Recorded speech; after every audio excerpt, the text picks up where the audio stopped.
자, 그래서 오늘 우리는 이 사도행전 20장 31절과 33절부터 35절까지 말씀을 그 본문으로 그 바울의 고별 설교 6번째 시간으로 그 말씀대로 행하는 삶이라는 제목으로 함께 말씀을 나누도록 하겠습니다.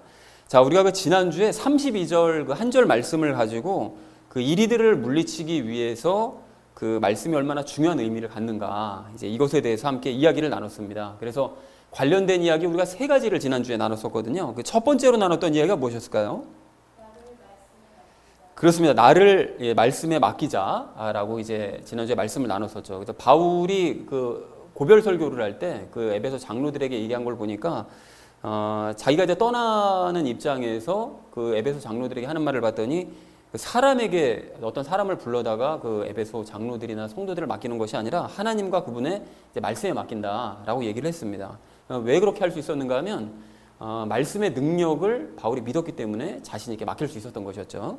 자, 그러면 바울만 이렇게 하나님의 말씀에 사람들을 맡긴 것이었느냐? 그것이 아니었고, 우리가 살펴본 사람이 여호수아, 또 다윗, 그리고 예수님 모두가 다 그 후계자들, 또 다음 자손들을 향해서, 또 사람들을 향해서 그 사람들을 이제 말씀에 맡겼다라는 사실을 우리가 지난주에 확인을 했습니다. 그래서 우리도 그 목사나 사람들에게 나 자신을 맡길 것이 아니라 말씀에 나 자신을 맡겨야 된다. 그리고 말씀에 나 자신을 던져야 된다라고 이제 말씀을 드렸습니다. 이제 그렇게 할 때 코로나 이런 상황도 우리가 넉넉히 이겨낼 수 있다. 또 어려움을 이겨낼 수 있다라고 이제 말씀을 드렸었죠. 이리들은 그렇게 하지 못하기 때문에 우리가 말씀에 더욱 주목하는 그런 모습을 보임으로써 분별을 그들과 이제 구별되는 모습을 보이자라고 이제 첫 번째로 함께 이야기를 나눴습니다.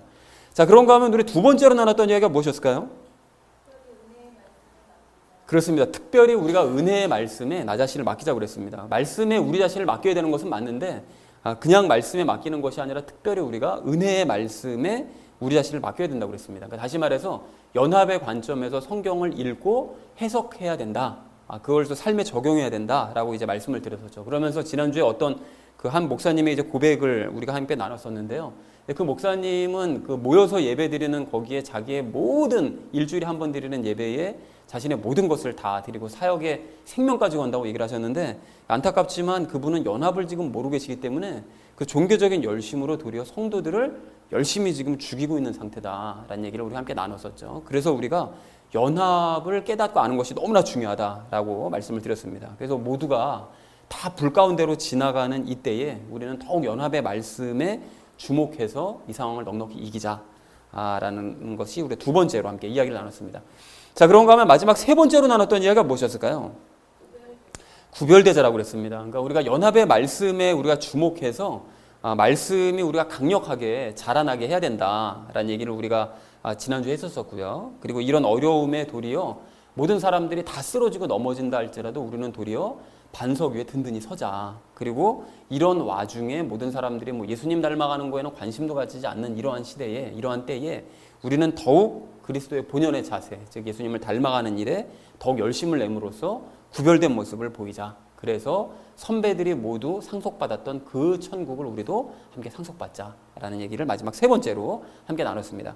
자, 그래서 사랑하는 우리 나눔 있는 교회 성도님들 모두는 지난주 말씀을 여러분 명심하셔서 이리들과 구별된 삶을 살아가시기 바랍니다. 여러분, 그리고 더더욱 은혜의 말씀에 주목하셔서 환경을 극복하시고 선배들이 받았던 그 천국을 함께 상속받는 저와 여러분 되어지시기를 다시 한번 주님의 이름으로 간절히 축원을 드립니다.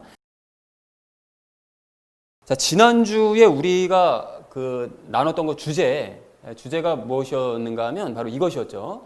거짓 대언자들을 물리치기 위해서는 우리가 말씀의 삶을 맡겨야 된다라고 이제 방금도 우리가 정리를 또 했듯이 이것이 이제 지난주 주제였는데, 이번 주 주제는 이겁니다. 바울의 본을 따라서 말씀을 실천하자. 말씀을 바르게 아는 것도 중요하지만 더 중요한 것은 이제 말씀을 실천하는 것이다. 이제 이 부분에 대해서 우리가 함께 말씀을 나누도록 하겠습니다. 자, 그래서 이제 오늘 말씀 한 절씩 나눌 텐데 먼저 31절 말씀을 우리 한 목소리로 읽도록 하겠습니다. 시작. 그러므로 깨어서 내가 3년 동안 밤낮 쉬지 않고 눈물로 각 사람을 훈계하던 것을 기억하라 라고 말씀하십니다. 자, 그런데 여러분 여기서 그러므로라는 것이 이제 무엇인가 하면 바로 앞에 절에 있는 말씀을 봤는데요. 그것이 무엇인가 하면 이리들이 안팎으로 이제 일어날 것이다 라는 얘기를 하고 이 얘기를 했거든요. 그러니까 이리들이 안팎으로 이제 일어나서 그들이 본격적으로 활동을 하고 사람들을 미혹할 것이므로 라는 뜻이 되는 거죠. 그리고 바울이 그래서 3년 동안 밤낮 쉬지 않고 눈물로 각 사람을 훈계했다 라고 얘기를 하고 있는데, 여러분이 바울이 쉬지 않고 훈계하던 것이 도대체 무엇을 훈계한 것일까요? 밤낮 동안 쉬지 않고 열심히 실천하면서 훈계하던 것이 무엇이었느냐?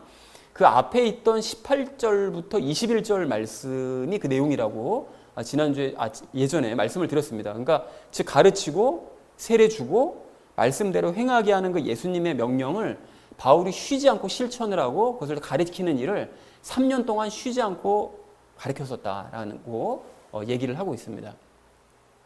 자, 그리고 바울이 이제 기억하라라고 얘기를 하는데요. 기억하라는 것은 바울이 3년 동안 살아왔던 삶을 단순히 너희가 기억하기만 해라 라는 의미로 얘기한 것이 당연히 아니고요.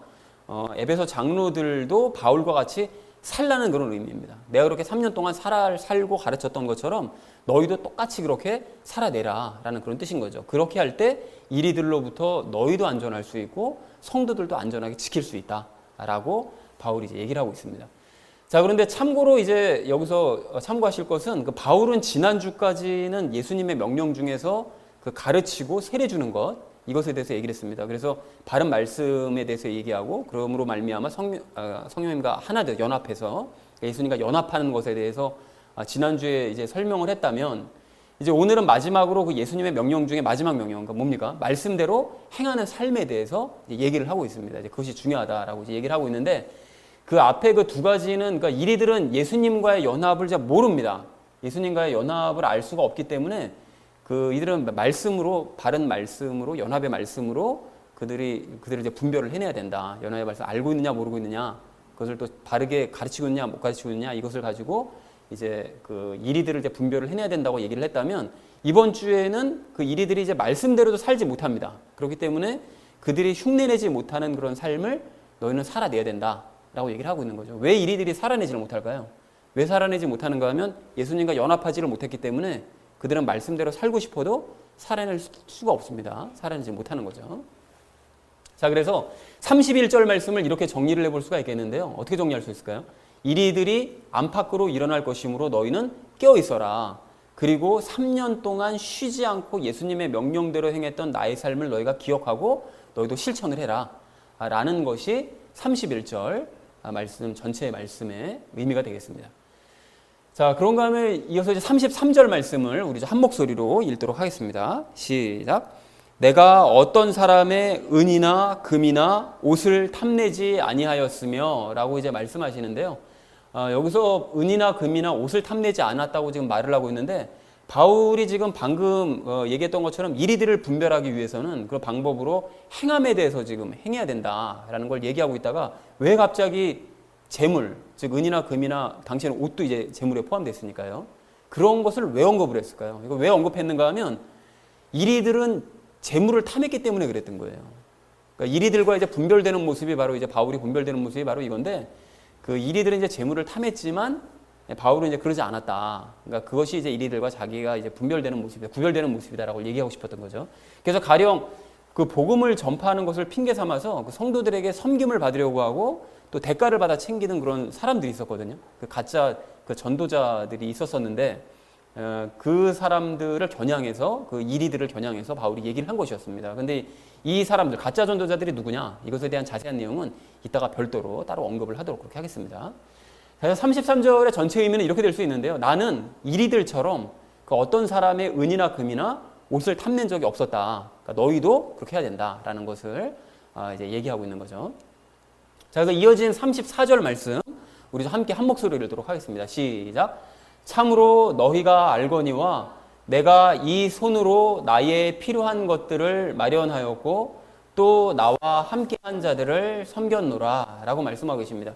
자, 그런데 바울이 여기서 이제 내가 이 손으로 나의 필요한 것들을 마련하였다고 얘기하는데, 그 바울은 거짓 대언자들과는 달리 거짓 대언자들은 그냥 섬김만 받으려고 그러고 성도들에게 그냥 재물만 받아 챙기려고 하는데, 자기는 그런 거짓 대언자들과는 달리 재물을 탐하지 않았을 뿐만이 아니라 도리어 자기 손으로 직접 일해서 그 필요를 충당하기까지 했었다. 난 재물에 전혀 관심 없이 도리어 내가 필요한 것들은 내가 챙겨서 썼다라고 얘기를 하고 있습니다. 그리고 나와 함께한 자들을 섬겼다고 얘기하는데요. 심지어는 그 동료 사역자들을 돕기까지 했다는 거예요. 그러니까 바울이 자기가 번 돈으로 옆에 있는 동료 사역자들이 힘들 때 도와주기까지 했다라는 것이죠. 자, 그래서 바울이 이런 말을 하는 그 이유는 그 뒤에 우리가 다음 절 35절의 그 말씀처럼 본을 보이기 위함이었습니다. 그러니까 이런 식으로 다른 사람을 이렇게 돕고 또 나 자신을 스스로 챙기고 다른 사람을 돕는 일에 열심을 내는 것이 그리스도인의 모습이다라는 것을 본을 보이기 위해서 이런 일을 했던 것이었습니다. 그래서 에베소 장로들도 마찬가지로 그렇게 바울처럼 행하지 않는 그런 일들을 거부하고 그리고 바울처럼 말씀대로 에베소 장로들과 성도들이 행하기를 이제 바울이 바랬던 것이었죠.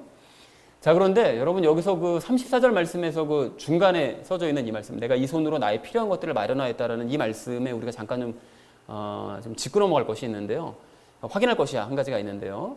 그 이 구절을 이제 보면서 그 어떤 사람들이 그 목회자들은 무조건 생업과 사역을 병행해야 된다고 주장하는 사람들이 있어요. 그러니까 바울이 자기 손으로 필요한 것들을 이렇게 마련했다. 그리고 다른 그 복음 그 서신서에도 자기가 필요한 것들은 자기 손으로 마련했다라고 쓰고 있기 때문에 줄곧 쓰고 있기 때문에 목회자들은 무조건 생업과 사역을 병행해야 된다 이렇게 주장하면서 그 일하지 않으면 안 된다라고 이제 주장하는 사람들이 있는데 그렇다면 바울은 사역자들이 생업에 종사를 하면서 사역도 병행해야 된다는 의미로 이 말을 한 것이냐? 그래서 여기 중간에 이 말을 쓴 것이었던 것이냐? 우리가 좀 확인해야 할 필요가 있는데 그렇지는 않다라는 것입니다. 사실관계를 좀 확인할 필요가 있는데요. 여러분 이게 마태복음 말씀인데요. 우리 좀 함께 좀 읽어보도록 길지만 함께 읽어보도록 하겠습니다. 시작. 병든 자들을 고쳐주고 나병 환자들을 정결하게 하며 죽은 자들을 살리고 마귀들을 내쫓되 너희가 거저받았으니 거저주라. 너희 돈주머니에 금이나 은이나 놋을 준비하지 말고 여행을 위해 짐보따리나 덧옷 두 벌이나 신이나 지팡이들을 준비하지 말라. 일꾼이 자기의 먹을 것을 받는 것이 마땅하니라. 너희가 어느 도시나 고을에 들어가든지 그 안에서 합당한 자를 알아내고 거기서 떠날 때까지 거기 머물라. 아멘. 이렇게 말씀하시는데 마태복음 10장 8절서부터 11절까지 말씀입니다. 그런데 이 말씀들 전체적으로 쭉 훑어보시면 그 예수님께서 제자들을 이제 전도여행 보내실 때 하셨던 말씀이거든요. 근데 전도여행 보내실 때 능력을 주셨어요. 능력을 주시면서 병든 자들, 나병 환자들, 또 죽은 자들, 마귀들 너희가 각각 그렇게 해당되는 사람들에게 능력을 베풀어라라고 말씀하시면서 거저받았으니까 거저줘라. 빨간색으로 칠한 것처럼 라고 말씀하셨습니다. 그리고 너희가 뭐 돈이나 무슨 뭐 지팡이나 뭐 금이나 은이나 뭐 여행을 위해서 짐보따리나 이런 거 따로 특별히 준비할 거 없다. 그냥 가라. 그리고 일꾼이 자기 먹을 것 받는 거 합당하다, 마땅하다라고 이제 빨간색으로 또 이제 말씀하셨죠. 그리고는 어느 고을이나 도시에 들어가든지 너희가 한 집을 정하게 되면 그 집에서 먹고 자고 숙식을 해결하면서 그 복음 전파하고 사람들 고치고 능력 베푸는 일에 열심을 내라라고 말씀하시더라는 것입니다. 그러면 이 말씀에서 우리가 주목하실 것이 거저받았으니까 거저줘라. 그러니까 너희가 능력을 거저받았으니까 대가를 받고 일을 하는 건 절대 옳지 않다라고 말씀을 하시고요. 그리고 아래쪽에서는 일꾼이 자기 먹을 것을 받는 것은 합당하니까 너희가 또 먹을 거를 챙겨받는 것이 맞다라고 말씀하시더라는 거예요. 그러니까 이게 도대체 그럼 어떤 말이 맞냐라고 생각하실 수가 있는데 이런 뜻으로 말씀하신 것입니다. 그러니까 예수님께 거저받은 능력을 사람들에게 베풀어 주고서는 그거에 대한 대가를 요구하는 건 이거 완전히 옳지 않은 거다. 이거 절대로 그렇게 하면 안 된다. 너희가 거저받았기 때문에 그 능력을 거저받은 거를 거저 베풀어 주면서 그거에 대한 뭐 내가 병 고쳐줬으니까 돈 내놔. 이런 식으로 하는 건 절대 옳지 않은 일이라는 거죠. 그렇지만 일을 한 대가로서 어쨌든 복음을 전한다든지 뭐 사람들을 병 고치든지 수고하는 수고 몫이 있잖아요. 그러니까 공임 우리가 일하고 나면 그 받는 그 부분. 그러니까 일을 한 대가로서 일용할 양식을 얻고 잠시 거할 처소를 얻는 것은 합당한 일이라는 거예요. 그 집을 뭐 뺏자는 얘기가 아니라 잠깐 일을 할 동안에만 거하거나 하루 먹을 양식 받는 거 이 정도는 합당한 일이다 라고는 의미로 예수님께서 말씀을 하셨다는 것입니다. 자, 그래서 사도들은 그렇기 때문에 고린도전서에서도 말씀하시는 것처럼 사례비를 받으면서 복음을 전했던 것이었고 바울과 바나바도 역시 사례비를 받으면서 복음을 전할 권리가 있었는데 그럼에도 불구하고 왜 바울이 오늘 이 34절 중간에서 말씀하신 것처럼 왜 필요한 것들을 스스로 챙겼냐, 왜 스스로 일하면서 돈을 벌어가면서 복음을 전했냐, 여기에는 세 가지 특별한 이유가 있었는데요. 바로 이거입니다. 다른 문화의 이방인들이 시험에 들지 않고 복음을 잘 받아들이게 하기 위해서. 그러니까 즉 복음을 전한다고 전하면서 그 이방인들은 이걸 잘 모르잖아요. 이게 복음이 어떤 의미를 가지고 있는지 잘 모르고 뭐 그 복음을 전하는 사람이 합당한 대가를 받아도 된다. 뭐 이런 걸 잘 모르니까 아니 무슨 뭐 하나님의 그 거룩하신 하나님의 말씀을 전한다 그러면서 무슨 뭐 돈을 받아? 무슨 뭐 왜 일용할 양식을 원해? 왜 요구해? 그러니까 이렇게 이제 오해하는 사람이 혹시라도 있을까봐 그런 사람들이 그러고 복음을 다 안 받아들일까봐 그래서 그렇게 시험에 들지 않게 하기 위해서 일부러 이제 그 대가조차 받지 않고 당연히 받을 수 있는 거조차 받지 않고 복음을 전했던 것이었고요. 일하면서 복음을 전했던 것이었고요. 두 번째는 바울 자신이 과거에 복음을 핍박했기 때문에 그렇습니다. 그러니까 과거에 바울이 그 복음을 핍박하고 예수님 핍박하고 예수님 믿는 사람들을 핍박하고 막 이랬었잖아요. 근데 그러고 난 다음에 자기가 이제 예수님을 믿었단 말이죠. 예수님을 영접했어요. 그리고 나서 보니까 자기가 이제 복음을 전달하는 사명을 맡은 것만 해도 너무 감격스러운 거예요. 내가 복음을 핍박하던 사람이 복음을 이제 전하는 입장이 되었으니 내 이 일 맡은 것만 해도 너무 감격스럽고 감지덕지다. 그러니까 난 돈 안 받고 전해도 상관없기 때문에 나는 그렇게 한 것이다 라는 그 이유 때문에 바울이 그렇게 했던 것이었고요. 마지막 세 번째는 오늘 본문 말씀과 연관되는데 이리들과 차별점을 보이고 시범을 보이기 위해서 그랬던 것입니다. 그러니까 무슨 소린가 하면 이리들은 복음 전하고 막 대가 요구하고 막 금품 요구하고 그랬거든요. 아무 능력도 바라지도 않으면서도 막 복음 전한 거 가지고 대가 요구하고 그랬는데 그런 이리들과는 나는 분명히 다른 사람이다라는 차별점을 보이고 또 에베소 장로들 너희들도 대가 바라면서 복음 전하면 절대 안 된다라는 것을 이제 모범을 보이기 위해서 대가를 받지 않았다는 것입니다. 이런 여러 가지 이유 때문에 바울이 이제 대가를 바라지 않았다는 것이죠. 자, 그러므로 결론적으로요.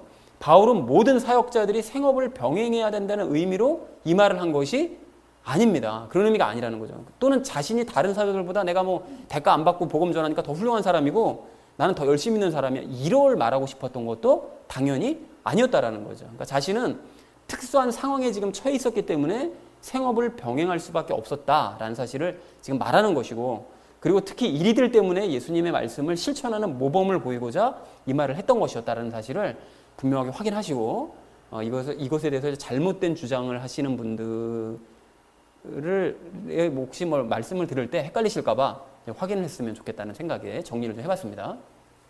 자, 그래서 말이 좀 길어졌는데 어쨌든 34절 말씀 전체 의미를 이렇게 정리할 수가 있겠습니다. 너희가 아는 것처럼 나는 이리들과는 다르게 내 손으로 일해서 필요한 것들을 조달을 했고 동역하는 사역자들을 섬기기까지 했다. 그리고 모범을 보였다라는 것이 34절의 의미가 되겠습니다. 자, 이제 마지막으로 35절 말씀 우리 함께 읽도록 하겠습니다. 시작. 내가 너희에게 모든 것을 보여주되 곧 너희가 마땅히 이렇게 수고하여 약한 자들을 지원하고 또 주 예수님께서 말씀하신 것, 즉 주는 것이 받는 것보다 더 복되도다 하신 그분의 말씀을 기억하게 하였느니라 라고 말씀하시는데 이게 좀 길어서 반을 잘랐습니다. 자, 여기서 바울이 모든 것을 보여줬다고 얘기하는데 바울은 에베소 성도들에게 먼저 항상 본을 보이는 삶을 살았다는 거예요. 말로만 하고 끝낸 게 아니라 항상 그렇게 뭐 너희가 일을 해서 직접 너희 손으로 일해서 주변 사람을 섬겨야 돼 라고 얘기했다면 직접 자기가 일을 해서 섬기는 모습을 보여주었다라는 것이죠. 그렇게 모든 것을 다 본을 보였다라는 것입니다. 자, 그리고 이렇게 수고해서 약한 자들을 지원했다는 것처럼 에베소 장로들과 너희 성도들도 너희 손으로 직접 일해서 약한 사람들을 도와야 된다라고 지금 바울이 얘기들을 하고 있다는 것이죠. 그리고 35절 그 하반절 말씀을 보시면 예수님께서 말씀하신 것, 즉 주는 것이 받는 것보다 더 복되도다라고 이제 말씀하셨다고 되어 있는데 이 그분의 말씀, 이렇게 하셨던 말씀을 너희가 기억하게 하기 위해서 내가 시범을 보였다라고 얘기를 하거든요. 그런데 좀 안타깝게 예수님께서 위에서 말씀하신 것, 즉 주는 것이 받는 것보다 복되도다라고 말씀하신 것이 그 복음서 어디에도 사실은 없어요. 정확하게 이렇게 말씀하셨다는 내용은 없습니다. 그래서 이제 많은 성경학자들과 목사님들이 가장 비슷한 말씀을 누가복음 6장 38절 말씀으로 꼽아요. 그래서 주라 그러면 너희에게 줄 것이니 곧 후히되어 누르고 함께 흔들고 넘치게 하여 사람들이 너희 품에 안겨주리라 라고 이제 이 말씀이 이걸 말씀하신 거 아니겠냐라고 이제 생각들을 하는데 좀 약간 좀 찜찜하긴 합니다. 그래서 제가 좀 더 성경을 연구해서 이것이 그렇게 말씀하신 것이 지금 찾을 수는 사실 없는데 혹시 그거에 굉장히 근접한 그런 말씀을 이제 발견을 하게 되면 나중에라도 함께 말씀을 나누도록 하겠습니다. 어쨌든 중요한 것은 이제 예수님께서 평상시에 이제 주는 것이 받는 것보다도 복되다는 의미로 그 비슷한 의미로 이제 말씀하신 적은 많았기 때문에 이제 바울이 이제 그걸 얘기하고 있더라는 것이죠. 그래서 그걸 기억하게 한다라고 얘기를 하는데 예수님의 말씀을 기억하면서 너희가 실천할 수 있도록 바울은 에베소 성도들에게 먼저 이제 시범을 보여주었다라는 의미로 이 얘기를 했다라는 것이죠. 자, 그래서 35절을 전체적으로 이렇게 정리할 수가 있겠습니다. 너희가 수고해서 얻은 수익으로 약한 자들을 돕고 주는 것이 받는 것보다 더 복되다는 그 예수님의 말씀을 실천하게 하기 위해서 나는 너희에게 시범을 보여주었다라는 것이 35절의 의미가 되겠습니다. 자, 그래서 이렇게 한 절씩 정리를 했다면 본문을 이렇게 총 정리를 할 수가 있겠는데요. 이리들이 일어날 것이므로 너희는 깨어서 나의 3년간의 삶을 기억하고 실천을 해라 라는 것이 31절의 의미였고요. 우선 나는 어떤 사람의 재물을 탐한 적이 없다. 그것이 33절의 의미였습니다. 이리들은 그렇게 했지만 나는 그렇게 한 적이 없다 라고 얘기하고요. 그리고 나는 내 손으로 일해서 필요를 충당했고 동역자들을 섬기기까지 했다. 그것이 34절의 내용입니다. 왜? 이리들은 이렇게 하지 않지만 나는 이렇게 함으로써 본을 보였다라고 얘기하고 있는 것이고요. 그리고 마지막 35절에서는 내가 이렇게 행한 것은 너희도 일하여 약한 자들을 돕고 예수님의 말씀을 실천하게 하기 위해서 내가 시범을 보인 것이다 라고 35절 말씀을 정리할 수가 있겠습니다. 자, 그래서 이렇게 각절 말씀을 정리했다면 결론을 이렇게 맺을 수가 있겠는데요. 거짓 대언자들을 물리치기 위해서 너희는 바울의 본을 따라서 말씀을 실천하는 삶을 살아라 라는 것이 오늘 본문 전체 말씀의 결론이 되겠습니다. 자, 이렇게 이제 정리를 했다면 이제 나머지 말씀은 우리 삶 가운데 적용하면서 우리 함께 말씀을 나누도록 하겠습니다. 바울의 본을 따라서 이제 말씀을 실천해야 될 우리가 이제 마지막으로 우리 함께 그 결론을 맺었던 것처럼요. 이제 본을 따라서의 말씀을 실천해야 될 우리가 오늘 첫 번째로 함께 나눌 이야기는 삶으로 이리들을 분별하자라는 것입니다. 여러분, 제가 그 지난주에 그 어떤 설교를 잠깐 좀 들었는데요. 그 설교한 그 목사님이 어떤 청년을 만났었대요. 아마 자기교회 청년은 아니었겠죠. 근데 그 청년을 만났는데 그 청년이 이제 이런 얘기를 하더랍니다. 그 교회에 대한 실망이 너무나 크고, 그 뭐 목사들과 설교에 대한 실망도 너무나 이제 크다 보니까 차라리 자기가 이제 그 연구하는 것이 무엇인가 하면 인공지능 컴퓨터에 구약과 신약의 원문 이제 다 입력하고 기존의 좋은 설교들 다 입력하고 그리고 감동적인 예화들 다 입력하고 이제 그 컴퓨터에게 학습을 시켜서 위로가 필요한 사람은 위로에 대한 설교를 이제 듣게 하고 또 믿음이 필요한 사람은 믿음에 필요한 설교를 듣게 하고 기쁨이 필요한 사람은 기쁨에 대한 이제 설교를 이제 듣게 하면서 각 사람이 이제 집에서 그냥 편안하게 앉아서 지금 우리 온라인 예배 드리듯이 그냥 각자 그냥 편하게 그냥 예배 드리면서 무엇보다 좋은 설교를 양질의 설교를 들으면서 예배를 드리게 하는 것이 이제 그 청년의 이제 비전이라고 청년이 얘기를 하더라는 거예요. 그러면서 자기가 그 얘기를 들으면서 너무 가슴이 아팠다라는 얘기를 이제 하더라고요. 근데 여러분, 이렇게 하는 것이 가능할까요? 이게 인공지능 컴퓨터에게 설교를 막 다 입력시켜 놓고 뭐 성경 원문 입력시켜 놓고 하면 이제 좋은 설교가 나오느냐, 가능하냐? 어느 정도 수준까지 가능할 것 같습니다. 그래서 어쩌면 생각하지도 못했었던 정말 기가 막힌 좋은 설교가 나올 수도 있습니다. 자, 그러면 아마도 그런 인공지능이 만들어낸 그런 설교를 베끼거나 아니면 그것에 의존해서 설교를 편하게 준비하는 목사들도 아마 틀림없이 생겨나게 될 거예요. 자, 그렇다면 예수님과의 연합과 관련된 내용들도 그 컴퓨터에 입력을 해서 지속적으로 학습을 시키면 이제 그와 관련된 그 좋은 설교도 나올 수 있을 것이라고 생각이 되어집니다. 자, 그렇다면 여러분, 이런 설교를 듣고 만족해도 될까요? 이게 어차피 이런 설교들도 성경을 기반으로, 비록 컴퓨터가 만들어낸 거지만 성경을 기반으로 만들어낸 설교라면 그게 뭐 사람이 썼든 인공지능이 썼든 뭐 상관없이 그냥 말씀 받아먹고 우리 입장에서는 그냥 감동받으면 그만 아닙니까? 그래도 이런 얘기를 드리면 뭔가 그래도 좀 이게 뭔가 좀 찜찜하고 좀 이상한 것 같고 이래서 안 될 것 같은데라는 생각이 좀 드실 수가 있는데, 근데 아마 이런 설교를 아무런 거리낌 없이 그냥 받아들이고 만족하는 사람들도 틀림없이 있을 것입니다. 어떤 사람들이 그렇게 할까요? 설교를 영으로 받아들이지 않고 그냥 머리로만, 혼으로만 듣는 사람들은 이런 설교를 아주 굉장히 좋아할 겁니다. 아마 어쩌면 대만족할 수도 있어요. 이제까지 사람에게 들어보지 못했었던 정말로 좋은 설교, 정말 감동적인 예화들 이런 것 때문에 정말로 좋아할 수도 있습니다. 그러나 제가 여러분 분명하게 말씀드리는데요, 이러한 설교를 듣고 만족하는 것은 분명하게 잘못된 일입니다. 여러분, 이게 왜 그럴까요? 여러분, 두 가지 이유가 있는데요. 그 첫째로는 그런 설교는 연합하신 예수님과 교제하면서 예수님께 받은 말씀을 전하는 것이 아니기 때문에 그게 잘못된 쭉정이 설교라는 거예요. 겉으로 듣기에는 정말 화려해 보이고 참 듣기 좋고 감동적이고 다 좋지만 예수님과의 교제가 없이 만들어진 설교이기 때문에 이게 쭉정이 설교라는 거죠. 그러니까 뭐 지금도 설교를 그렇게 예수님과 교제하지 않고 그냥 자기가 마음대로 그냥 뭐 이거저거 그냥 얘와 모아서 하는 그런 베끼는 설교들도 사실은 그런 인공지능이 만들어낸 설교하고 다를 바 없는 잘못된 설교라는 것입니다. 그리고 두 번째 이유가 있는데요. 그런 설교는 행함과는 상관이 없는 설교이기 때문에 그렇습니다. 여러분 이게 무슨 소린가 하면요. 여러분 우리가 과거에 그 로마서 말씀을 나눌 때 그 2장 13절에 이런 구절이 있었습니다. 이는 율법을 듣는 자들이 하나님 앞에서 의롭지 아니하고 오직 율법을 행하는 자들이 의롭게 될 것이기 때문이라 이렇게 말씀하세요. 그러니까 하나님께서는 단순히 하나님의 말씀을 듣기만 하는 사람들을 의롭다고 그러시는 것이 아니라 하나님의 말씀을 듣고 행하는 사람을 의롭다. 그 사람이 옳다라고 말씀하신다는 거예요.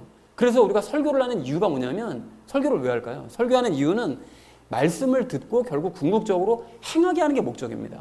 그 사람들로 하여금 그 말씀을 듣고 행하게 하는 게 목적인데 그런데 설교자가 자기가 말씀을 먼저 가지고 행한 말씀을 가지고서 설교를 해도 사람들이 그 말씀을 듣고 행할까 말까인데 이게 컴퓨터가 이것저것 짜깁기 해가지고 만들어낸 말로만 하는 그런 설교를 들으면 사람들이 과연 행할 것이냐 의문이라는 거죠.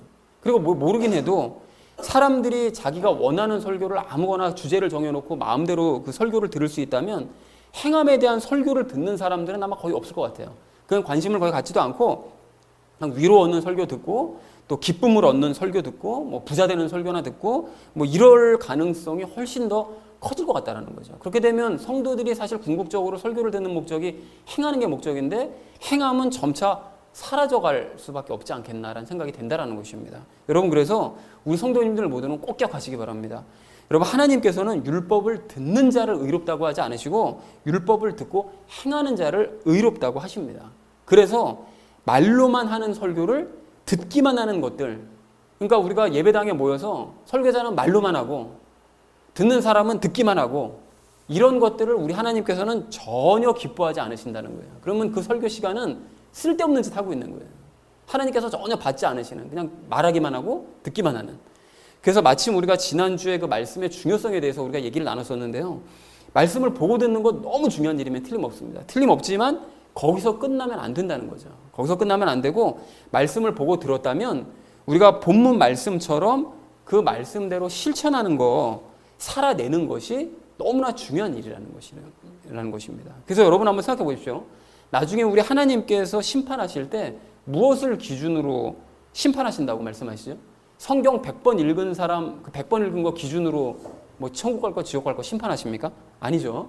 좋은 설교 100번 듣는 거 그거 가지고 심판하시나요? 그것도 절대 아니죠. 우리 하나님께서는 행한 대로 심판하신다고 말씀하십니다. 그러니까 네가 말씀을 봤냐? 들었냐? 그러면 그 보고 들은 대로 너 행했니? 이거 가지고 우리 하나님께서는 심판하신다라는 것입니다. 자, 그래서 바울은 오늘 본문에서 그렇기 때문에 이리들과의 차이점을 얘기를 할 때 행함 가지고 얘기를 하는 거예요. 이리들은 감히 절대 흉내낼 수 없는 행함을 강조를 하더라는 것입니다. 그리고 그렇게 행하지 않는 그런 이리들의 그 대표적인 예가 그 아까 전에 그 본문 말씀을 제가 설명드리면서 잠깐 말씀드렸던 그 전도자들이었는데요. 순회 전도자들이었는데요. 바울이 지금 그 팀과 함께 이곳저곳을 다니면서 그 복음을 전했던 것처럼 당시에는 순회 전도자라 그래서 이곳저곳을 떠돌아다니면서 복음을 전하는 사람들이 있었습니다. 그런데 뭐 거의 대부분은 좋은 사람들이었어요. 그러니까 복음을 가지고 여기저기 이제 다니면서 복음을 전하는 그런 사람들이었는데, 근데 그런 사람들 중에는 사도를 사칭하는 사기꾼들도 있었습니다. 뭐 자기가 뭐 다데오라고 막 얘기를 하고요. 자기가 뭐 작은 야고보라고 막 얘기하고요. 막 이러면서 사칭을 하면서 그 교회 가가지고 이제 사기를 치는 사람도 있었고, 혹은 검증되지도 않은 이상한 복음을 그 전하는 사람들도 많았습니다. 그래서 그 순회 전도자를 사칭한 사람들 중에 대표적인 사람들이 고린도 교회에 침투했었던 그 거짓 유대 지도자들, 그 사람들이 그런 식으로 했던 거죠. 자, 근데 그 사람들은 그렇게 이상한 복음을 전하고 또 말씀대로 행하지도 않으면서 도리어 성도들에게 숙식을 요구하거나 그 금품까지 요구하는 경우가 이제 많았습니다. 그래서 초대교회에서 그런 가짜 순회 전도자들을 조심해라라는 그 내부 방침까지 막 서로 전달되고 공유하고 막 이랬었거든요. 그런데 이거는 지금도 마찬가지라는 거예요, 여러분. 지금은 여기저기 이동만 하지 않을 뿐 참복음과 행함에는 전혀 관심도 없이 그냥 오직 성도들의 헌금과 그들의 재산에만 관심을 갖는 이리들이 이곳저곳에 많다라는 것입니다. 그래서 가령 합법적인 그 교회 철거를 목숨 걸고 막 방해를 하면서 그 말도 안 되는 그 배상금을 막 요구를 하고요. 그리고 예배 시간 중에 가장 좋은 시간은 헌금 시간이라고 막 노래까지 부르는 어떤 사람이 있는데요. 그런 사람은, 그렇게 재물을 밝히는 사람은 오늘 본문에서 말씀하시는 것처럼 볼 것도 없이 1위입니다. 그 또한 그 사람 때문에 요즘 상대적으로 호평을 받고 있는 그 신천지도 있는데, 그 신천지도 사실은 그 사람과 전혀 다를 바 없는 그런 다를 바 없는 이단 집단이라는 거예요. 그들이 이제까지 한 일을 잊어서는 안 된다는 거죠. 사람들 재산 통째로 바치게 하고, 건축허금 한다고 바치게 해놓고서는 건축하지도 않고, 저주받을 거짓복음 전하면서 청년애들 데려다가 시간과 삶을 통째로 다 뺏어버리고, 그리고 이혼을 권장하고 가정 파탄내고, 그런 행위를 하는 것들도 당연히 그것들도 이리들이라는 것입니다. 그런데 더 안타까운 것은 이런 행태를 그런 이단들만 행하는 것이 아니라, 보여주는 것이 아니라 보통 교회들도 보여준다는 거예요. 이게 더 문제라는 거죠. 그래서 가령 복음보다 헌금에 더 많은 관심을 가지고, 또 성도들 재산 기부받아서 예배당 크게 짓는 것이나 관심을 두는 그런 이리들이 이게 많다라는 것입니다. 또한 그러한 것을 탐하지는 않는다 할지라도 그리스도인들이 재물 많이 벌어야 된다, 그리고 부자가 되어야 된다, 막 이렇게 얘기를 하면서 성도들로 하여금 재물에 관심을 갖게 하고 재물을 막 사랑하게 하는 거죠. 그것을 그리고 또 선이라고 가르치는 이런 악한 이리들이 이 시대에 넘쳐난다는 것입니다. 성경에서는 분명히 뭐라고 말씀하시죠? 재물을 사랑하는 것이 일만 악의 뿌리다, 악이다, 악. 재물을 사랑하는 것은 악이다 라고 분명하게 말씀하시는데도 불구하고 하루 재물 사랑하고 재물 많이 모아야 된다고 이렇게 얘기하는 것도 우리가 선이라고 가르치는 이런 이리들이 이 시대에 넘쳐난다는 것이죠. 그래서 목사들서부터가 이렇게 재물에 눈이 멀어 있고, 또 교회 전체 분위기가 그렇다 보니까 교인들이 어떻게 할까요? 당연히 돈 많이 벌고 내 거 챙기는 데 관심 많은 거예요. 그런 거에 관심 있죠. 오늘 35절 말씀처럼 남에게 주거나 또 남을 섬기는 거, 이거 별로 좋아하지 않습니다. 요즘 청년들도 그렇잖아요. 믿거나 믿지 않거나 남 도와주고 남 섬기는 거 정말 끔찍하게 싫어하거든요. 내 거를 왜 주냐는 거죠. 아무 이유도 없이.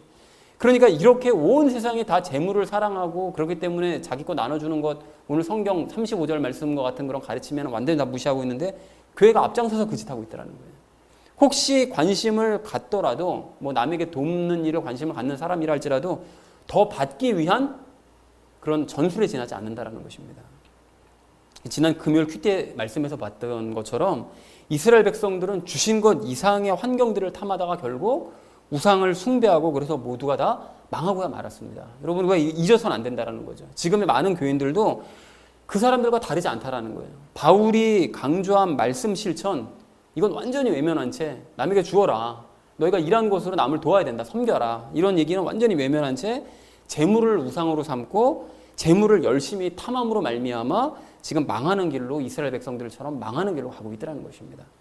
그래서 우리 성도님들 모두는 이러한 이리들과 이리들의 가르침에 동조하는 자들을 경계하시고 멀리하시기 바랍니다. 그리고 오늘 바울의 외침을 기억하시기 바랍니다. 남을 섬겨라 라고 외치는 이 외침을 기억하시기 바랍니다. 여러분, 지난 그 금요일 본문, 그 큐티 본문 10장 6절 말씀에서 이렇게 얘기하시거든요. 우리의 본보기가 되었으니, 이스라엘 백성들이 우리의 본보기가 되었으니 이것은 그들이 탐한 것 같이 우리도 악한 것들을 탐하지 아니하게 하려 함이라. 재물 탐하고 이러는 것들 다 이거 악한 것이라는 거예요. 환경 탐하고 이러는 거 다 악한 거라는 거예요. 그러니까 우리는 그렇게 탐하지 아니하게 하기 위해서 그들이 본을 보였으니 그 일을 따라가지 말자라고 말씀하신 것처럼, 우리는 재물을 탐하지 않고 나아가서 환경 탐하지 않고, 이리들처럼 그렇게 환경 탐하지 않고 받으려고 하기보다는 말씀을 따라서 주려고 하는, 오늘 본문 말씀처럼 행하려고 하는 참된 그리스도인 되기를 소망합니다. 그래서 사랑하는 우리 나눔 있는 교회 성도님들 모두는 재물과 환경의 늪에서 벗어나지 못하는 이리들과는 구별된 삶을 살아가시기를 바랍니다. 그리고 수많은 이리들과 그 이리들의 가르침을 받는 더 많은 그 교인들이 감히 흉내내지 못하는 삶, 뭡니까? 오늘 바울이 강조한 것처럼 물질을 탐하지 아니하고 환경을 탐하지 아니하고 도리어 자신의 것을 내어주는 삶을 실천하심으로써 그들과 구별되고 그들의 악함을 드러내는 저와 여러분 되어지시기를 주님의 이름으로 간절히 축원을 드립니다. 자, 바울의 본을 따라서 말씀을 실천해야 될 우리가 오늘 두 번째로 함께 나눌 이야기는 게으르지 말고 일하자라는 것입니다. 여러분, 오늘 바울이 33절과 그 이하에서 계속 암시하는 것처럼 거짓 대언자들은 일을 하려고 하지 않았어요. 그리고 섬김만 받으면서 재물에만 탐을 냈습니다. 그래서 바울은 그러한 이리들의 잘못을 드러내기 위해서 일부러 더 일을 했던 것이었고요. 그래서 동료들을 섬겼던 것이었고요. 재물을 탐하지 않는 모습을 그래서 이리들과 구별되는 모습을 보이려고 더 그렇게 열심히 있는 모습을 보여주더라는 것입니다. 35절에서 말씀하시는 것처럼 그것이 예수님께서 말씀하신 삶이었기 때문에 주는 것이 받는 것보다 더 복되다. 그러니까 나는 열심히 내 것을 주는 일에 열심을 냈다. 이렇게 말씀을 실천하는 그런 삶이었기 때문에 바울은 말씀대로 행하면서 본을 보여주더라는 것입니다. 그렇다면 여러분 우리도 마찬가지입니다. 바울이 일부러 더 본을 보였던 것처럼 우리도 성실하게 일을 해야 된다는 것이죠. 여러분 지난달 그 추천 성경이었던 그 데살로니가 후서 말씀을 이렇게 보시면 데살로니가 성도들 중에 이제 어떤 사람들은 예수님께서 곧 다시 오실 건데 그러면 뭐 우리가 일할 필요가 뭐 있냐, 열심히 뭐 일해봐야 뭐 예수님 다시 오시면 뭐 그냥 천국 올라가면 끝인데 뭐 할라 일을 해, 이렇게 생각해서 뭐 먹고는 살아야 되잖아요. 그러니까 남한테 이제 그걸 꾸는 거예요. 먹을 것을 꿔가지고 꾼 거 가지고 하루하루 그냥 근근히 지내면서 오늘 오시나 내일 오시나 모레 오시나 일주일 후에 오시나 그냥 매번 꿔가지고 그냥 꾼 거 가지고 먹으면서 성실한 사람들까지 일하지 못하도록 뭘 열심히 일하냐고, 예수님께서 곧 다시 오시면은 뭐 우리 들려 올라갈 건데 뭐 할라 이래, 이렇게 이제 방해까지 했습니다. 그래서 그 소식을 전해든 이 바울이 그 3장 6절서부터 12절에서 그 사람들에게 이렇게 경고를 하는데요. 여러분 다소 길더라도 제가 읽어드릴 테니까 여러분 한번 들어보십시오. 그러니까 좀 듣기 쉬우시라고 제가 공동 번역으로 된 것을 여러분 준비를 했는데 한번 들어보십시오. 교우 여러분, 우리는 주 예수 그리스도의 이름으로 여러분에게 명령합니다. 누구를 막론하고 게으른 생활을 하거나 우리에게서 받은 전통을 따르지 않는 교우는 여러분이 멀리해야 됩니다. 우리를 어떻게 본받아야 하는지는 여러분 자신이 잘 알고 있지 않습니까? 우리는 여러분과 함께 있을 때 게으른 생활을 하지 않았고 아무에게서도 빵을 거저 얻어먹지 않았습니다. 오히려 여러분 중 어느 누구에게도 폐를 끼치지 않으려고 밤낮으로 수고하며 애써 노동을 했습니다. 그러니까 바울은 데살로니가에서 전도할 때도 자기 손으로 벌어서 일을 했던 거죠. 그렇게 한 것은 우리가 여러분에게 요구할 권리가 없어서가 아니라 여러분에게 우리를 본받게 하려고 스스로 모범을 보인 것입니다. 오늘 본문에서 말씀하셨던 것처럼 똑같이 했던 거죠.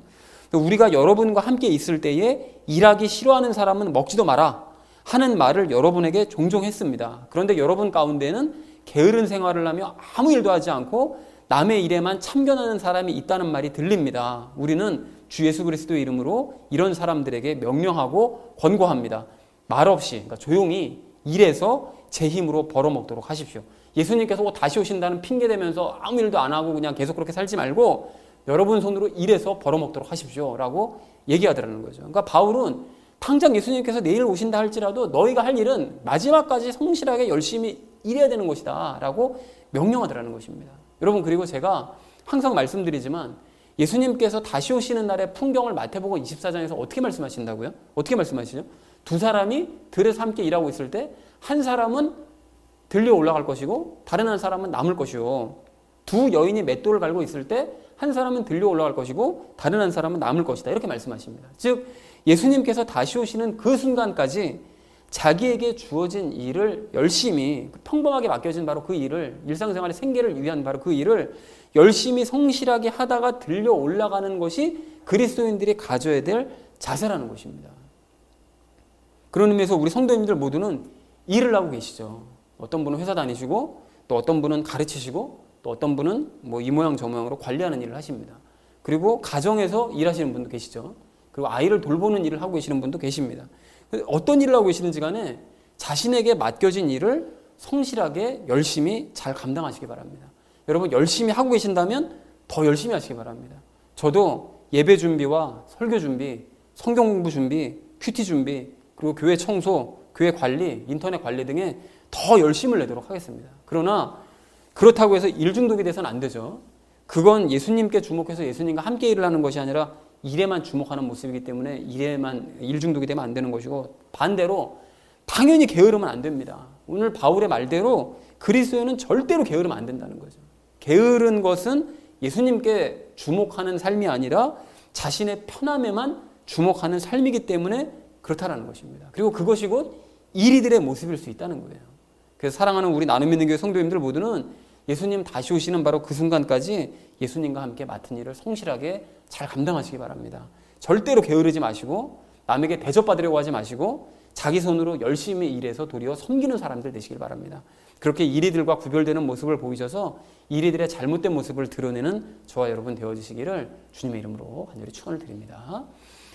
자, 바울의 본을 따라서 말씀을 실천해야 될 우리가 오늘 마지막 세 번째로 함께 나눌 이야기는 남을 돕자는 것입니다. 여러분, 오늘 이 34절 말씀을 보니까 바울은 자기 손으로 일을 했을 뿐만이 아니라 어떻게 하죠? 그 수고의 대가를 가지고 동료들을 돕고 섬기는 일까지 했습니다. 그러니까 모범을 보인 거죠. 그렇게 이리들은 하지 못하는 일을 하는 거예요.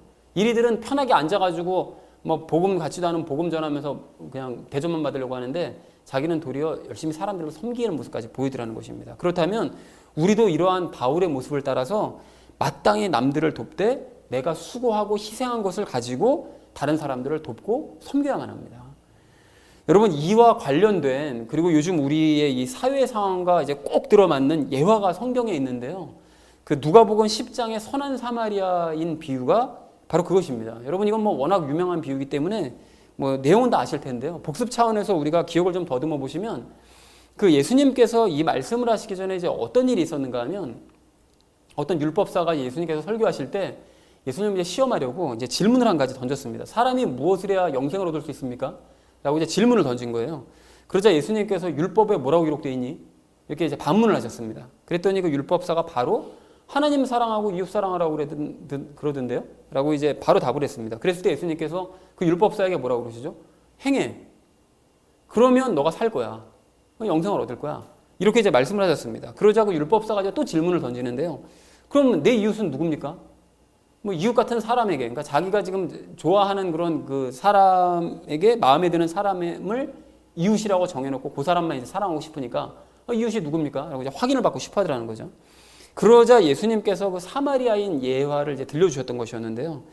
그 사마리아인 그 예화가 어떤 이제 유대인이 그 예루살렘에서 여리고로 가다가 그러다가 이제 그 강도들을 만난 거죠. 그래서 옷이 이제 다 벗겨지고 가진 모든 것들 다 빼앗기고 흠씬 두들겨 맞아가지고 반쯤 죽은 상태로 길가에 버려졌습니다. 곧 있으면 이제 내버려두면 죽는 거예요. 그때 그 제사장이 이제 그 옆을 지나갔는데 그 사람을 보고도 그냥 그 옆을 이제 지나가 버립니다. 그리고 레위인도 그 사람을 보고 그냥 다른 쪽으로 지나가 버린 거예요. 근데 여러분, 여기서 잠깐 우리 생각하실 것이 이 사람들은 왜 죽어가는 사람을 보고도 구하지 않은 것일까요? 귀찮아서 그랬을까요? 아니면 뭐 매정해서 그랬나요? 다 아니죠. 이것이 이렇게 행한 데에는 나름대로의 그들 나름대로의 이유가 있었습니다. 여러분, 예수님께서 왜 하필 제사장과 레위인들을 예로 드셨는지 우리가 좀 주목할 필요가 있다는 것이죠. 방금 말했던 것처럼 강도를 만난 그 사람은 이제 거의 죽어가고 있었는데요. 그 제사장과 레위인이 이제 이런 사람, 그러니까 죽어가는 사람을 도와주다가 그 사람이 죽었다. 그러면 이제 그 사람들에게 한 가지 문제가 생깁니다. 무슨 문제인가 하면 그 민수기 19장 16절 그 이하 말씀을 보시면 그 죽은 사람과 접촉한 사람은 7일 동안 부정하다라고 정의를 내리고 계세요. 그러니까 이 제사장과 레위인 같은 경우에는 그 사람을 만약에 돕다가 그 사람이 죽어버렸다. 그럼 부정해지기 때문에 그 제사에 참석을 못합니다. 그러니까 자기가 맡은 그 제사의 업무를 행하지 못하는 거예요. 그리고 백성들을 가르치는 일도 못합니다. 부정해졌기 때문에. 그리고 또한 그렇게 부정하게 된 상태에서 다시 정결해지게 되려면 절차가 좀 복잡해요. 암송아지 한 마리 준비해서 그 불에 태워야 됩니다. 불 태운 암송아지 그 재를 또 다 모아서 그 흐르는 물과 함께 그걸 그릇에 또 담아야 돼요. 그 흐르는 물에 떠내려온 재를 담아야 됩니다. 담고 정결한 사람한테 그 그릇을 쥐어주면서 우슬초에 쥐어주고 그 우슬초에 찍어가지고 나한테 좀 뿌려줘라고 부탁을 해야 됩니다. 그것을 2번이나 행해야 돼요. 그 셋째 날에 행하고 7째 날에 또 행하고. 그리고 이제 자기 옷을 빨고 목욕까지 해야만 비로소 정결해진다라고 이제 되는 거예요. 자, 그러니까 그 이후로 이제 제사에 참석할 수 있게 되고 이제 설교도 할 수 있게 되고 이렇게 된다는 거죠. 그러니까 시체 한번 잘못 만지면 맡은 일도 못하고 아주 굉장히 절차가 번거롭게 될 수밖에 없었기 때문에 그 사람들은 행여 이제 제사에 방해가 될까 예배가 방해받을까 싶어서 죽은 사람을 이제 피해서 그냥 무시하고 그냥 지나갔던 것이었습니다. 자, 그런데 그 옆을 지나가던 사마리아 사람은 어떻게 했냐? 이 사람이 여행 중이었는데 그 죽어가는 사람이 너무 불쌍해가지고 자기 가지고 있던 기름하고 포도즙을 이제 부어주고 상처를 막 싸매주고 그 자기 짐승에 태워가지고 여관에 데려가서 막 돌봐주면서 밤새도록 돌봐준 거예요. 그리고 이튿날 다시 여행을 떠나면서 2데나리온, 그러니까 이틀치 일당이거든요. 그러니까 지금으로 치면 한 14만 원에서 20만 원 돈 되는 돈을 그 주인에게 주면서 잘 돌봐달라고 이제 부탁을 하고, 혹시 돈 더 쓰게 되면 내가 돌아오는 길에 돈 더 줄 테니까 아끼지 말고 이 사람 잘 돌봐줘라 라고 부탁을 하더라는 것입니다. 근데 우리가 이 얘기를 들으면서 그냥 뭐 심성이 착한 사람이었나 보다 그냥 이렇게 생각하실 수 있지만 그렇게 단순하게 생각하시면 안 됩니다. 여러분, 이게 유대인들은 그 누구나 사마리아 사람들을 개만도 못한 사람이라고 생각했어요. 그리고 실제로 그렇게 취급했습니다. 그러니까 아예 쳐다보지도 않고 그 사람이 말 걸면은 도리어 막 해코지하려고 그러고 막 이랬거든요. 근데 그 사마리아 사람들과 잘 알고 있었어요. 그러니까 이 사마리아 사람은 평소에 자기를 개만도 못하게 취급하는 유대인이 죽어가고 있었을 때, 아이 쌤통이다, 너 한번 죽어봐라, 한번 더 고통당하다 한번 죽어봐, 이렇게 하고 지나갈 수도 있었어요. 그랬는데 그럼에도 불구하고 그렇게 하지 않았고, 심지어 자기가 여행 중이었기 때문에 여행의 기분을 망칠 수 있었음에도 불구하고, 일정에 차질이 생길 수 있었음에도 불구하고 평소에 자기를 개처럼 여기는 그 유대인을 위해서 일부러 자기 시간과 돈을 들여가면서 그 사람을 돌봤던 것이었습니다. 그러니까 보통 사람 같았으면 이거 절대로 할 수 없었던 일을 그 사람은 했던 것이었어요. 그러니까 정말 선한 사람이었던 거예요. 그리고 여기까지 말씀하신 예수님께서 율법사에게 다시 물어보죠. 누가 강도 만난 자의 이웃이냐? 이렇게 다시 물어보시죠. 그랬더니 율법사가 사마리아 사람을 입에도 올리기 싫은 거예요. 사마리아라는 말 자체를 입에 올리기 싫으니까 긍휼을 베푼 사람이겠네요. 떨떠름하게 얘기를 하죠. 그랬더니 예수님께서 너도 가서 그 사람처럼 행해라, 이렇게 말씀하시더라는 거죠. 그러니까 네 마음에 드는 사람들만 이웃이라고 생각하면서 그 사람만 도우려고 하지 말고, 너가 개처럼 생각하는 그 사마리아 사람이 시범을 보여주었으니, 모범을 보여주었으니 너도 이웃의 범위 정하지 말고 긍휼을 베풀어야 될 사람에게 사랑을 베풀어 줘라 라고 말씀하시더라는 것입니다. 여러분, 저는 이 예화가 요즘 우리나라의 이 이상한 교회들과 이 사회 상황과 아주 정확히 맞아듣는 그런 예화라고 생각을 하는데요. 많은 목사들과 교인들이 그 교만한 율법사처럼 내 이웃이 누구냐고, 나는 내 마음에 드는 사람들만 내 이웃이라고 생각하고 그 사람들에게만 사랑 베풀겠다고 이렇게 생각을 합니다. 그래서 불신자들 진짜 싫어해요. 안 믿는 사람들 완전히 철저하게 배제하고 그냥 믿는 사람, 그리고 그중에서 자기 교회 다니는 사람, 그리고 목사들은 자기 명령에 잘 순종하는 사람, 그리고 그 광화문 집회에 참석하는 사람, 이런 사람들만 자기 이웃이라고 생각하고 자기들끼리 뭉칩니다.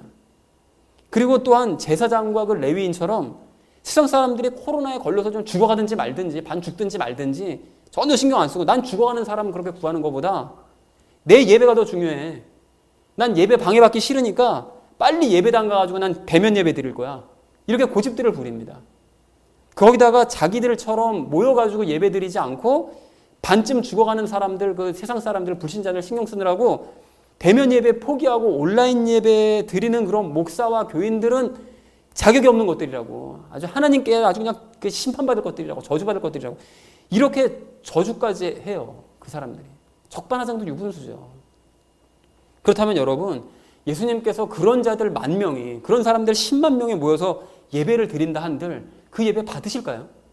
아니, 그런 사람들이 드리는 그 예배 장소에 참석이나 하실까요?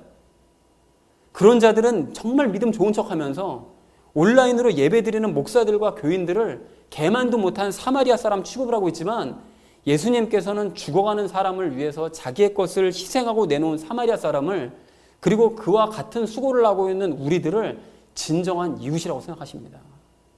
그리고 또한 제사장이나 레위인처럼 형식적인 그 예배 참석을 위해서 그냥 자기 번거로워질까봐, 그 형식적인 예배 드리면서 그 예배에 방해될까봐 자기의 것을 전혀 희생하려고 하지 않는 그런 부류들보다 자신의 시간과 물질을 모두 내어주면서 희생한 그 사마리아 사람이, 그리고 우리가 진정 하나님의 말씀대로 행한 사람이라고 평가해 주신다는 것입니다.